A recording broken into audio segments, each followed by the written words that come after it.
Captain Maya Rodriguez guided her cargo freighter Murphy's Law toward Research Station Kepler 442 billion, with all the enthusiasm of someone delivering pizza to a nuclear waste facility.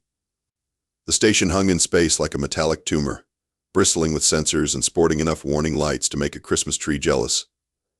Control, this is Captain Rodriguez with your supply drop. I've got 17 crates of quote-unquote routine research materials, 3 cases of instant coffee that could probably strip paint, and one very cranky pilot who's been awake for 14 hours straight. Ah, Captain Rodriguez, welcome, welcome. The response crackled through her comm with the kind of forced cheer usually reserved for dental appointments. This is Dr. Vex, Chief Researcher. We are most eager to receive your delivery. Maya docked with practiced efficiency, noting the station's abnormally thick blast doors and the fact that half the external sensors were pointed inward instead of out into space. Nothing suspicious about that whatsoever. The airlock cycled with a hiss that sounded vaguely apologetic, revealing Dr. Vex in all his Zephyrian glory. 7 feet tall, blue-skinned, and sporting enough academic credentials to wallpaper a small apartment, he practically vibrated with nervous energy. Captain, so wonderful to meet you. I trust your journey was uneventful? Define uneventful, Maya replied, dragging the first cargo crate behind her. If you mean nobody shot at me today, then sure. It's still early, though. Commander Thrax materialized from the shadows like a particularly grumpy gargoyle. The Cronin warrior stood even taller than Dr. Vex, covered in scales that could deflect small arms fire, and sporting a perpetual scowl that suggested he'd rather be conquering something. Human, he rumbled by way of greeting. Cronin, Maya replied cheerfully. Love what you've done with your personality. Really minimalist. A smaller figure scurried forward, nearly tripping over its own feet. Pip, according to the manifest, was some kind of junior researcher whose species Maya couldn't immediately identify. They looked like someone had crossed a nervous accountant with a particularly anxious ferret. Oh, Captain Rodriguez, we're so excited about the supplies, especially the coffee. And the, other things. Pip's voice reached frequencies that probably violated several noise ordinances. Maya glanced around the reception area, taking in the reinforced blast barriers, the emergency containment protocols posted on every wall, and the distinct smell of industrial-strength disinfectant mixed with what might charitably be called existential dread. So, she said conversationally, what exactly are you researching out here that requires this much heavy-duty containment? Please tell me it's not another one of those universe-ending plague situations.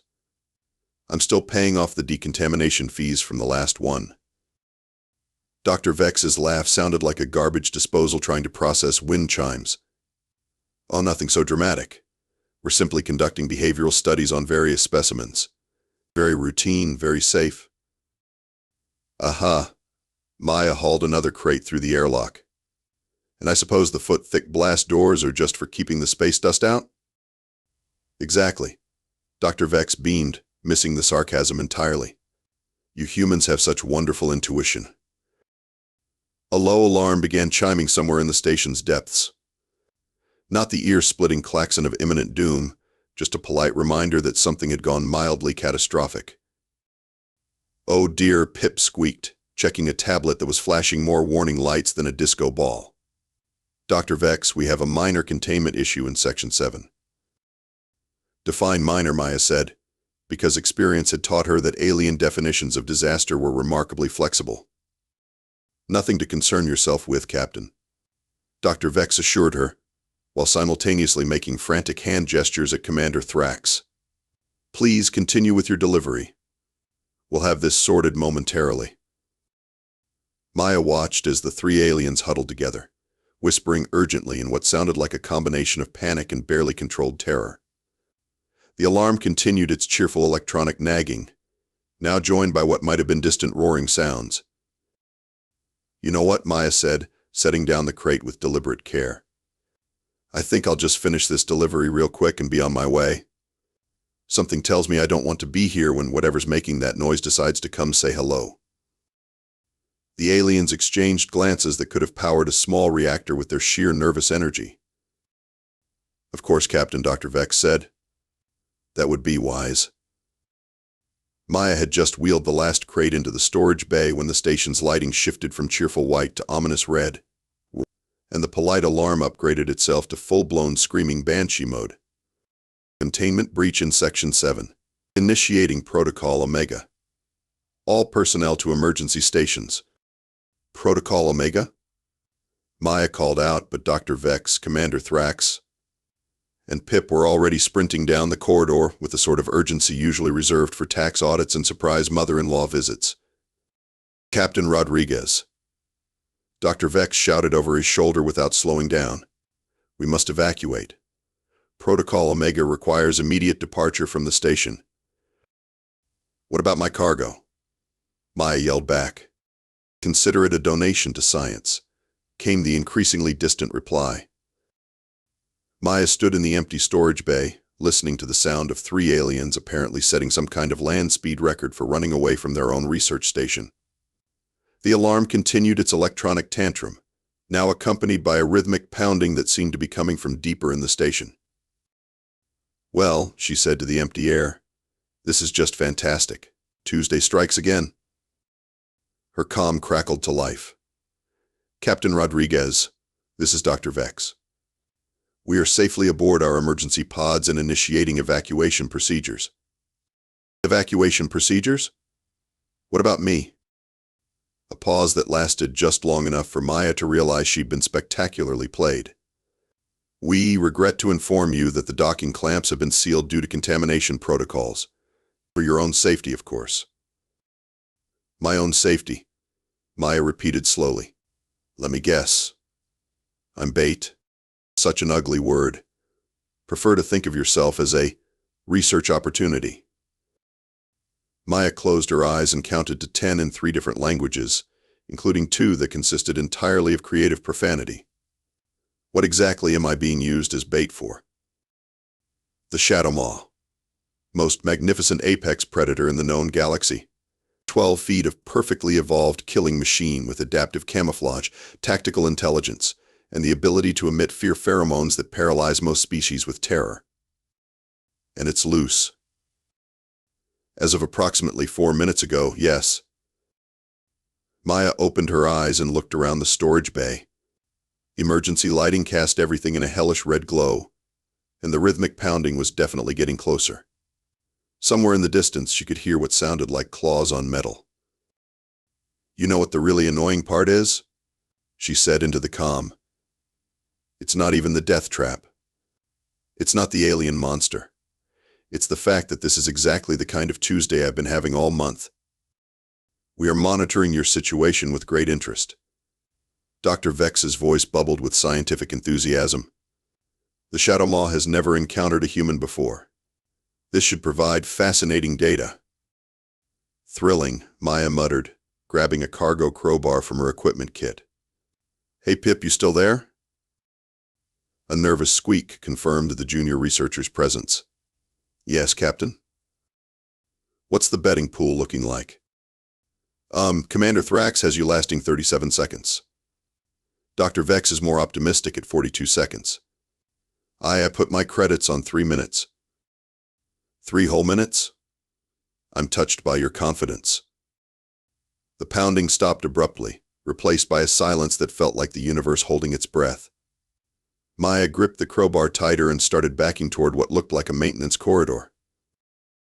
"So," she said conversationally, "this Shadowmaw thing. Any particular weaknesses I should know about?" "Well, it's theoretically vulnerable to extreme temperature changes, electromagnetic interference, and possibly loud noises. But previous test subjects have rarely survived long enough to confirm these hypotheses." A shadow moved at the edge of Maya's vision, something large and wrong that seemed to bend light around itself. The temperature in the storage bay dropped several degrees, and the air suddenly tasted of copper and ozone. "Previous test subjects," Maya repeated. "How many?" "Oh, you're number 47. The Shadowmaw stepped into full view, and Maya had to admit it was impressive. 12 feet of nightmare fuel with 6 limbs that ended in claws designed for creative disassembly. A head that seemed to shift and blur when she looked directly at it. And skin that rippled between visible and invisible like oil on water. It opened what might have been its mouth and produced a sound that was part roar, part hiss, and part psychological warfare. Fear pheromones washed over Maya like a cold tide. "Ah," she said, hefting the crowbar. "You know what? That's actually pretty terrifying." The Shadowmaw paused, possibly confused by her lack of immediate paralysis. "But here's the thing," Maya continued, starting to circle slowly around the creature. "I've been running cargo routes through contested space for 8 years.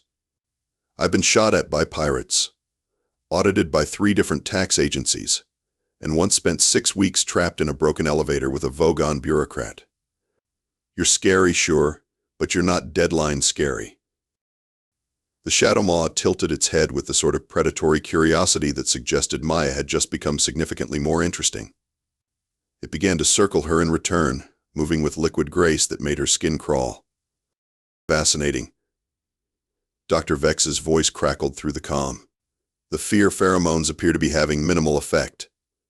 Captain Rodriguez, could you describe your current psychological state for our records?"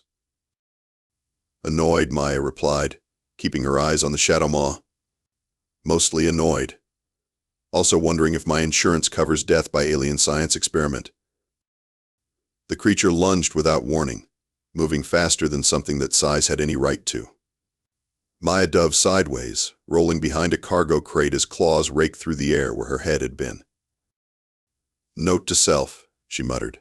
"Definitely need to renegotiate that hazard pay clause."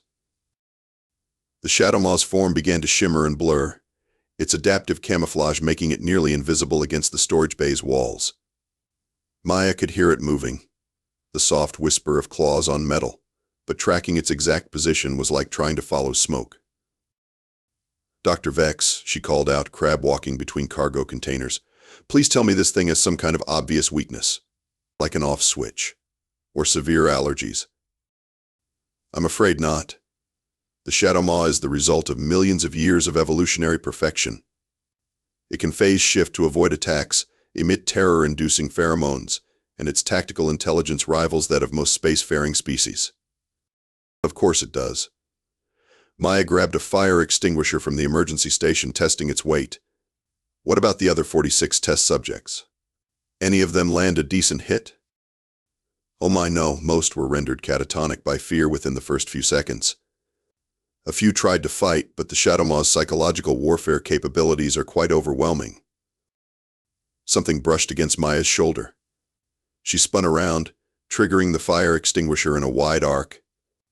The CO2 cloud revealed the Shadowmaw's outline for just a moment before it bounded away with a sound that might have been irritation. "Interesting reaction," she noted, grabbing the coffee pot from a makeshift break area. "How does it handle hot liquids?" "Unknown. Previous subjects were too terrified to attempt such creative countermeasures." Maya poured the still brewing coffee into the pot, noting with grim satisfaction that it was hot enough to strip paint. "Well, congratulations. You're about to get some new data." The Shadowmaw materialized directly in front of her, close enough that she could see her reflection in its multifaceted eyes. It opened its mouth to release another wave of fear pheromones, and Maya promptly hurled the entire pot of scalding coffee directly down its throat. The creature's shriek of pain and surprise could probably be heard 3 systems over. It thrashed backward, clawing at its mouth while its camouflage flickered wildly between visible and invisible. "Noted," Maya announced cheerfully. "Extremely hot coffee. Effective. Remarkable." Dr. Vex sounded genuinely excited. "Commander Thrax, you owe me 50 credits. She's exceeded 37 seconds. "This is not over, human," came the Cronin's gravelly response. "I still have you dead within 2 minutes. Maya checked the wall chronometer. She'd been fighting for exactly 93 seconds. "Pip, what's your confidence level looking like?" "Actually feeling pretty good about those 3 minutes now, Captain." The Shadowmaw had recovered from its impromptu coffee break and was now stalking her with what appeared to be considerably more respect. It kept its distance, circling slowly while its form rippled in and out of visibility. "Here's what I don't understand," Maya said, backing toward the maintenance corridor while keeping the fire extinguisher ready. "You've got this perfect killing machine, right? Billions of years of evolution, psychological warfare, the whole package. But you've been testing it on scared lab rats." "I beg your pardon?" 46 previous subjects, all paralyzed by fear within seconds. "That's not testing an apex predator. That's watching a cat play with mice. You haven't actually tested this thing against anything that might fight back intelligently." The Shadowmaw chose that moment to demonstrate its phase-shifting abilities, its form becoming partially incorporeal as it lunged through a cargo container. Maya rolled aside, but not quite fast enough. Claws raked across her shoulder, drawing blood and shredding her flight jacket. "Okay," she said, pressing her hand against the wound.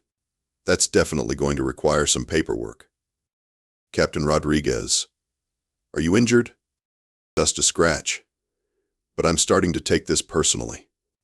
Maya looked around the storage bay, taking inventory of potential weapons and improvised tools. "Tell me something, Dr. Vex. Has anyone ever explained to you exactly how humans approach the concept of hunting?" Maya backed into the maintenance corridor, using the narrower space to limit the Shadowmaw's mobility advantages. The creature followed, its form flickering between visible and invisible as it adapted to the new environment. "You see," Maya continued conversationally, "most species develop hunting strategies based on either overwhelming force or natural advantages. Humans? We developed hunting strategies based on being too stubborn to quit and too creative for our own good."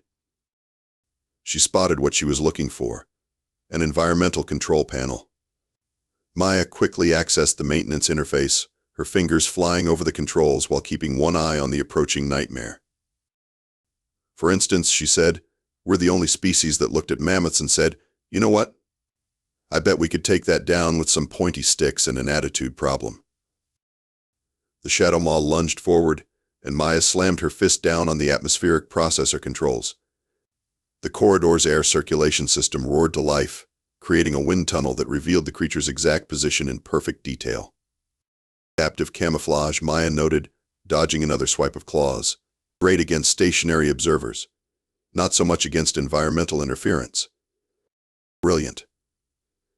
Dr. Vex's excitement was palpable, using the station's own systems as a detection method. Maya sprinted deeper into the maintenance section, the Shadowmaw close behind. She could hear its claws scrabbling for purchase on the metal flooring, see its outline revealed by the swirling air currents. "Here's another fun fact about human hunting," she called out, reaching for another control panel. "We're persistence predators. We don't need to be faster or stronger. We just need to be more annoying." She triggered the gravity control system for this section, and the artificial gravity fluctuated wildly. The Shadowmaw, adapted for standard planetary gravity, stumbled and crashed into a bulkhead. "Oh, and we're also the only species that weaponizes our environment for entertainment. Ever heard of extreme sports? That's just humans looking at perfectly safe activities and asking, 'But what if we did this while falling out of the sky?'" The corridor opened into a larger maintenance bay filled with processing equipment and what appeared to be the station's primary life support systems. Maya grinned, recognizing opportunity when she saw it. "Captain Rodriguez," came Pip's nervous voice, "you've been fighting for 2 minutes and 38 seconds. I'm starting to feel very confident about my bet." "That's sweet of you, Pip. How's Commander Thrax handling the suspense?" He threw his communicator at a wall. Maya began systematically activating every piece of equipment in the maintenance bay. Atmospheric processors roared to life, gravity generators hummed with increasing intensity, and the electromagnetic field generators that protected the station from cosmic radiation began cycling through their full spectrum. The Shadowmaw materialized fully, its camouflage systems apparently overwhelmed by the electromagnetic interference. For the first time, Maya could see it clearly, and she had to admit it was an impressive piece of evolutionary engineering. Also terrifying. Mostly terrifying. But here's the thing about terror. Maya had been scared before. She'd been scared when pirates boarded her ship. She'd been scared during that audit. She'd been scared when the Vogon bureaucrats started reading her poetry. This was just Tuesday-level scared. "You know what your problem is?" she told the Shadowmaw, grabbing a plasma cutter from the tool rack. "You're designed to hunt prey. But humans aren't just prey. We're also predators. And we've been practicing." The creature studied her with what might have been growing respect, or hunger. Possibly both. Plus, Maya added, triggering the plasma cutter's ignition sequence, "We're really good at making things that weren't weapons into weapons. It's like a superpower." The Shadowmaw's fear pheromone production kicked into overdrive, flooding the maintenance bay with psychological terror. Maya felt it hit her like a cold wave, felt her heart rate spike, and her hands begin to shake. "Yeah," she said, steadying her grip on the plasma cutter. "That's definitely working. I am absolutely terrified right now. But here's the thing about humans and fear. It doesn't make us freeze. It makes us creative." Maya triggered every emergency system she could reach. Fire suppression flooded the maintenance bay with foam. Emergency lighting strobed in patterns designed to disorient intruders. The station's automated defense protocols, apparently confused by the chaos, began deploying containment fields in random locations. The Shadowmaw found itself trapped in a technological nightmare, its perfect evolutionary adaptations suddenly useless against pure human chaos. Its camouflage flickered wildly, trying to adapt to the strobing lights. Its phase-shifting abilities were disrupted by the electromagnetic interference.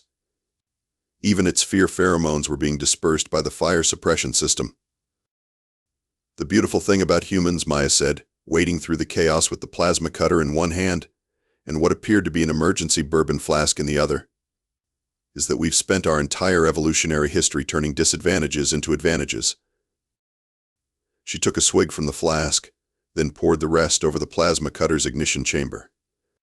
The alcohol ignited, creating an improvised flamethrower that would have made her insurance agent weep. "It's too small to fight big predators. We invented tools. Too slow to outrun fast predators? We invented persistence hunting. Too weak to overpower strong predators?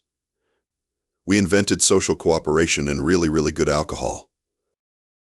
The Shadowmaw lunged through a containment field, its form partially disrupted but still deadly. Maya rolled aside, came up swinging the flaming plasma cutter like a medieval knight with severe anger management issues. "And when all else fails," she continued, "we invented the most terrifying hunting strategy in the known universe: spite." Claws raked across her back, shredding her shirt and drawing more blood. Maya stumbled, caught herself against a processing unit, and came up with a canister of industrial coolant. "See, the thing about spite," she said, pulling the canister's emergency release, "is that it makes humans do remarkably stupid things. Like fighting 12-foot nightmare monsters with office supplies and attitude problems."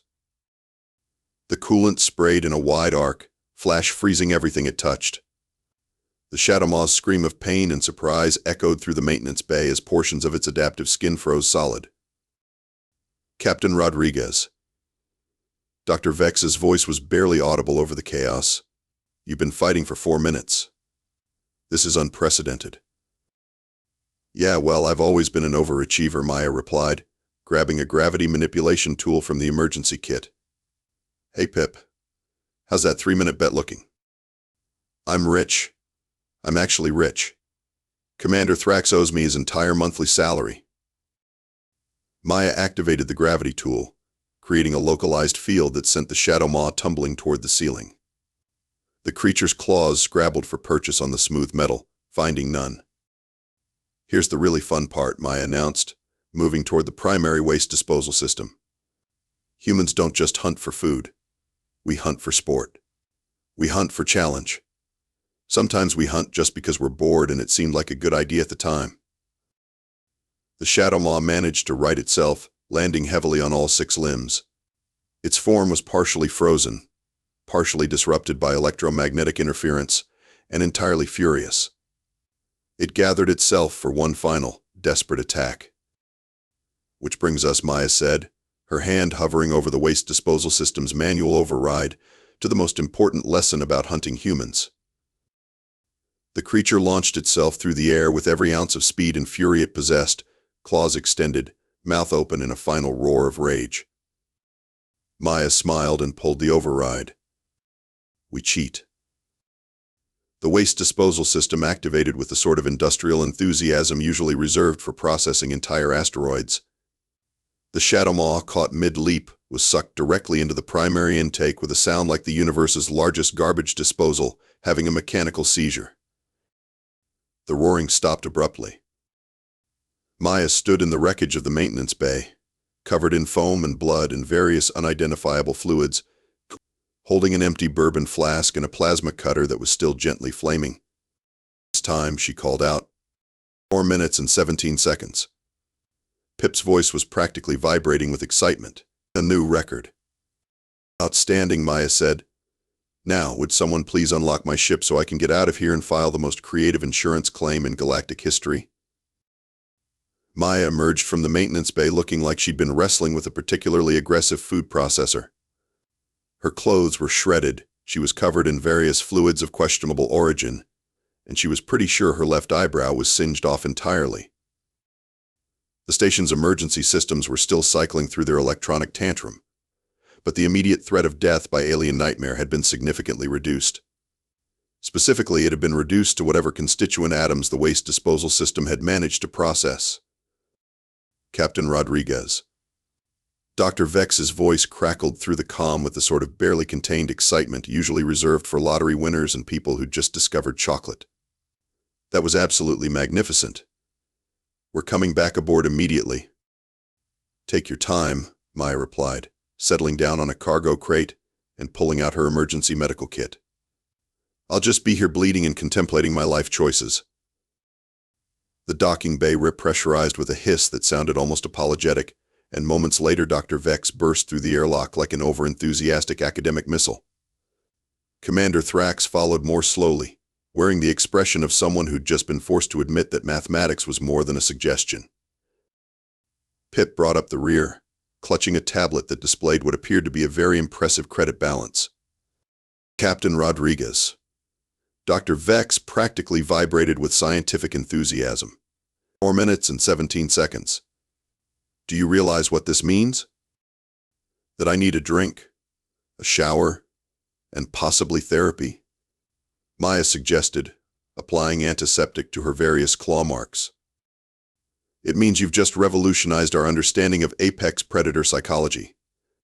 The Shadowmaw has never encountered anything like human combat methodology. Maya looked around the devastated docking bay, taking in the scorch marks, the foam residue, and the distinctly empty space where a 12-foot nightmare had been approximately 10 minutes earlier. You know, she said slowly, I'm starting to get the feeling this wasn't actually an accident. Dr. Vex's expression shifted from scientific excitement to something that might charitably be called sheepish guilt. Well, not exactly an accident, no. Let me guess. This was a test. More of an evaluation. The Galactic Council has been receiving reports about human combat effectiveness, but the data seemed too incredible to believe. We needed to conduct a controlled experiment. Maya closed her eyes and counted to 10 again, this time including some creative profanity in languages she'd learned from particularly colorful space pirates. So you lied about the containment breach, set up an elaborate death trap, used me as bait for your pet monster, and nearly got me killed, to satisfy scientific curiosity. When you put it like that, it sounds rather unethical, Dr. Vex admitted. Commander Thrax stepped forward, his expression suggesting he'd just swallowed something particularly unpleasant. Captain Rodriguez, I owe you an apology. And 50 credits. Actually, Pip piped up, you owe me 50 credits. I won the bet. You owe me a lot more than 50 credits, Maya said, standing up and testing her various injuries. You owe me hazard pay, overtime compensation, medical expenses, psychological trauma counseling, and a really good explanation for why I shouldn't report this to every regulatory agency in known space. Of course. Completely reasonable. We're prepared to offer full compensation plus a substantial bonus for your cooperation. Cooperation, Maya repeated. Is that what we're calling it? The thing is, Doctor, Vex continued, wringing his hands, the results of this test are going to revolutionize galactic understanding of human combat capabilities. The Shadowmaw wasn't just any apex predator.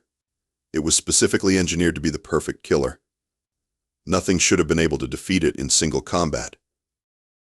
And yet here we are, Maya observed, with one dead monster and one very annoyed cargo pilot. Exactly. Which brings us to our proposal. Maya raised an eyebrow. The surviving one. The Galactic Council would like to offer you a position as a consultant on human combat methodology. Excellent pay, comprehensive benefits, and the opportunity to help establish humanity's place in the galactic community. Maya considered this for a moment, looking around at the devastation she'd caused with nothing more than spite, creativity, and a really bad Tuesday attitude. Let me get this straight. You want to pay me to fight alien monsters? In controlled, scientific environments, yes. With proper hazard pay? Absolutely. And comprehensive medical coverage. The best available. Maya grinned, and Dr. Vex suddenly understood why the Shadowmaw had looked so concerned in its final moments. You know what? That actually sounds like fun. But next time you want to test something, just ask. We humans have a saying about assuming things, and it involves making asses out of you and me. Noted, Dr. Vex said quickly. Absolutely noted. Also, Maya added, heading toward her ship, you could have saved yourselves a lot of trouble by just checking our cultural database. We literally have a holiday dedicated to hunting turkeys. Turkeys? Big, aggressive birds that can fly, fight, and hold grudges. Every year, millions of humans track them down and defeat them in single combat. Then we eat them and watch sports. The three aliens exchanged glances that suggested this information was both fascinating and deeply concerning. And that's just Thursday, Maya continued cheerfully. You should see what we do for entertainment.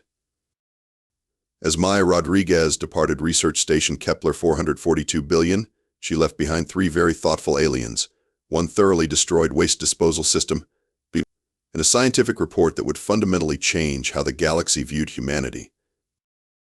She also left with a new job, a substantial bonus, and the satisfaction of knowing that she'd just turned the worst Tuesday of the month into the most profitable.